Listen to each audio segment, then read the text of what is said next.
This is Charlotte from Colorful Teaching for Youth. Thank you for joining me. I just wanted to come on because I want to talk to you about working on our children's routines, looking at them and looking at how we can make some change so that they can be more productive.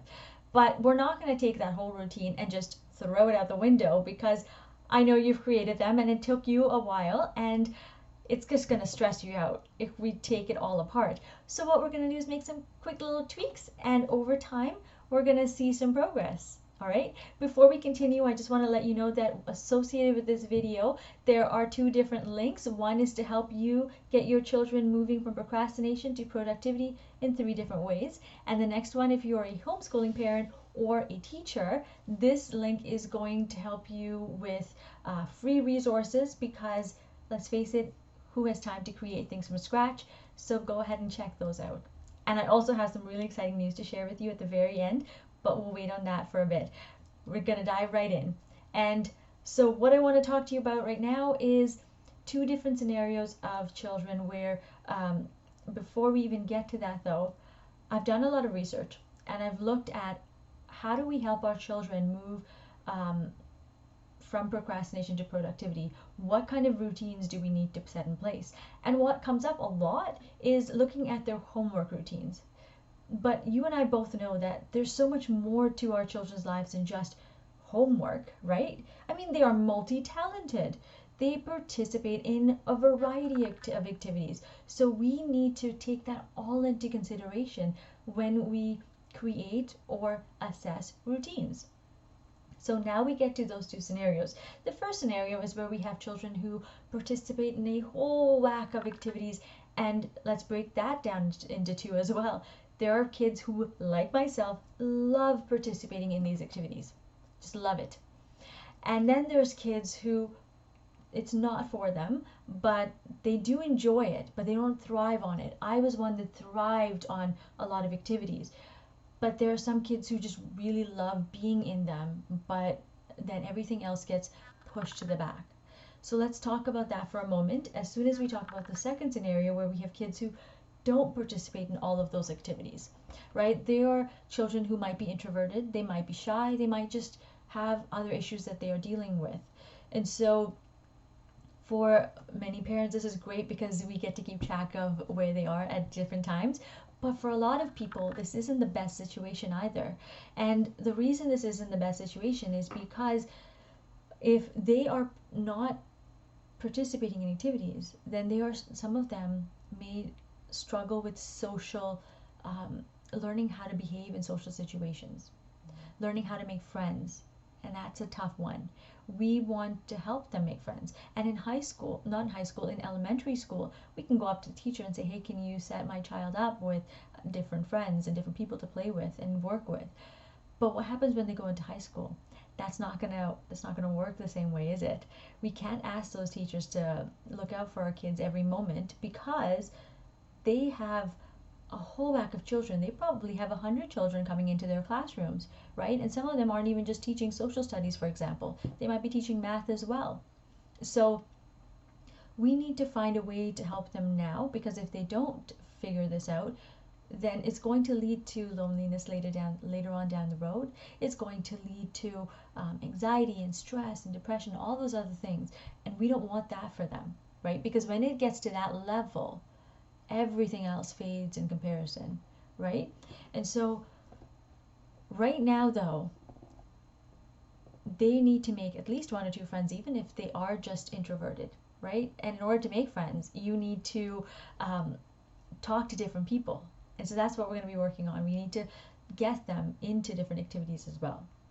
Now, those kids who are involved in a lot of activities, I've had kids who have come to me and they have cried, right? I'm a teacher, and so we've had those conversations where they've cried because they're in so many activities, they don't know how to let their parents know sometimes that it's a struggle for them, it's too much for them. And so we want to help them with that. We don't want them to struggle with that, right? And so one of the things that we are going to do is look at their routines. What can we do to help them? So if you're a teacher, I'd love for you to take out a paper I would love for you to take out some pens, colored pens preferably. I love me some colored pens, but this is not about me. This is about creating a wonderful picture for our parents. Now, this is a step you would take before you even approach a parent, before you even approach administration. Okay, you are going to conference with your children. You're going to first look at, with one colored pen, all of the activities that they participate in school. So before school, after school, during recess, during lunch. Write that all down. So Monday, Tuesday, Wednesday, Thursday, Friday, what are they participating in? After that, take another colored pen and look at all of the activities that they participate in outside of school time. Now, parents, this is something that I'd love for you to join me in this activity, because this is where we often stop, because we just want to know where our kids are, during which time. But this will help you create an entire image of what your children are doing at different times. So the next thing you're going to do with a different colored pen is look at travel time, approximate travel time, because your children may not know this. So maybe it takes 15 minutes or 20 minutes or an hour to go from one activity to the next. And then so it's travel time to and travel time from. This is where children sometimes struggle with, because they see their parents to and from route, or they're eating to and from route, but they don't actually have time to be at home. And some of my kids have told me that they don't have time to study, so they have to do some reading in the car, right? So this is something that we want to take into consideration, because a lot of the times we look at this and we say, well, they have an hour at the very end of the day that they can kind of work on. Well, they've got chores, they've got other things to do, and they're tired. They need downtime and they need time for their family. Which takes precedence? Chores, schoolwork, or family and downtime, right? You guessed it, family and downtime. So this is something that we want to slot in. Then the next thing with the next color pen is to look at practice time. I know they're not going to give you an exact time, they don't know every single day that they practice, but you can kind of estimate about how long they're practicing, maybe when they're practicing. Write that down, because in order to be good at any activity, you need to have time to practice, right? Otherwise you're not going to be able to keep up. So now that you have this lovely image, you can now present this to the parents. And when you present it to the parents, this is not to bash them at all, right? Because parents are loving. They want what's best for their kids. They gave these activities to their children because either they saw their children as capable and wanted to nurture this, or because their children asked them for it and they loved them, or they didn't have these activities when they were younger and their children wanted, so they want to give them what they didn't have.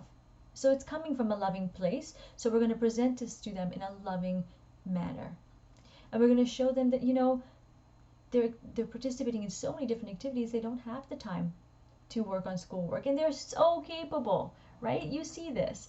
So perhaps there's one activity that we can move to the back burner, that we can just kind of temporarily move for a year and see how our kids are doing, right? Nothing is ever set in stone. Nothing's ever permanent.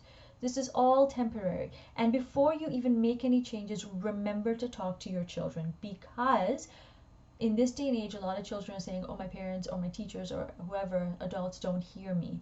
So hear them, sit down, talk to them, and ask them which one they're okay with letting go of.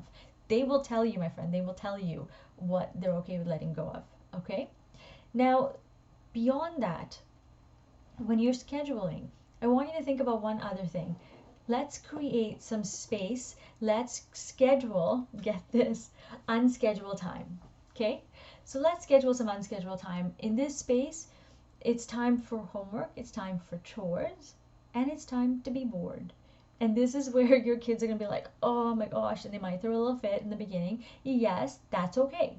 Let them get that out of their system, because eventually when they're bored enough, they're going to try and find something to do. And you would be surprised by how creative they can be. They'll ask you, maybe they might want to create something, build something. They'll ask you for equipment, or you can give them something. And you would really, my gosh, my mind is just always blown away by what my students create. Heck, I'm sometimes surprised by the fact that my little baby loves to walk around with a little cardboard box. But my kids can take that cardboard box and create wonderful things You, my friend, can create this fire within them to be innovators, right? So give them that space to be creative. Give them that permission to be creative. And in the beginning, this might be difficult. Some children need that structure. So you might need to say, okay, this to this time, you work on this assignment, and then you can have an incentive, a reward, right, of some sort, like a treat. I don't know. So you want to give them, it might need to be incentive based for a little while, and that's okay, because in time you can pull back a little bit and they'll take over that. They'll just get naturally excited. So create that unscheduled time. It's totally okay to be bored. Now, let's recap really quickly. What we talked about was we talked about two different scenarios where children participate in too many activities, or some who don't participate in activities at all. And those kids who don't participate, if you're a teacher or a parent, you might need to help them engage in one activity. And when you do, you might need to actually be there with them for a little while. A little bit of hand holding is okay. Or you might need to talk to the person who's in charge and let them know that they need some extra support. And that's okay too. Okay? And then you want to look at, so before you do that though, look at its relationship to procrastination. Is it, are your children procrastinating or are they thriving? If they're procrastinating, this is when you want to start making some change. So at this point, you want to spend some time looking at where the time is being spent on activities and what little tweaks can you make and where can you give them some space to even be bored, which is okay. And this way you also want to look at incentive-based teaching so that you can help them with those unscheduled times so that they can actually make some progress and thrive when they're being bored. Now, I hope you try this method out and let me know how it works out for you. In the meantime, I do want to tell you something that's just burning inside of me because I'm so excited about it. And this is the fact that I have some super exciting news for you. I've finally done it. I've created a course.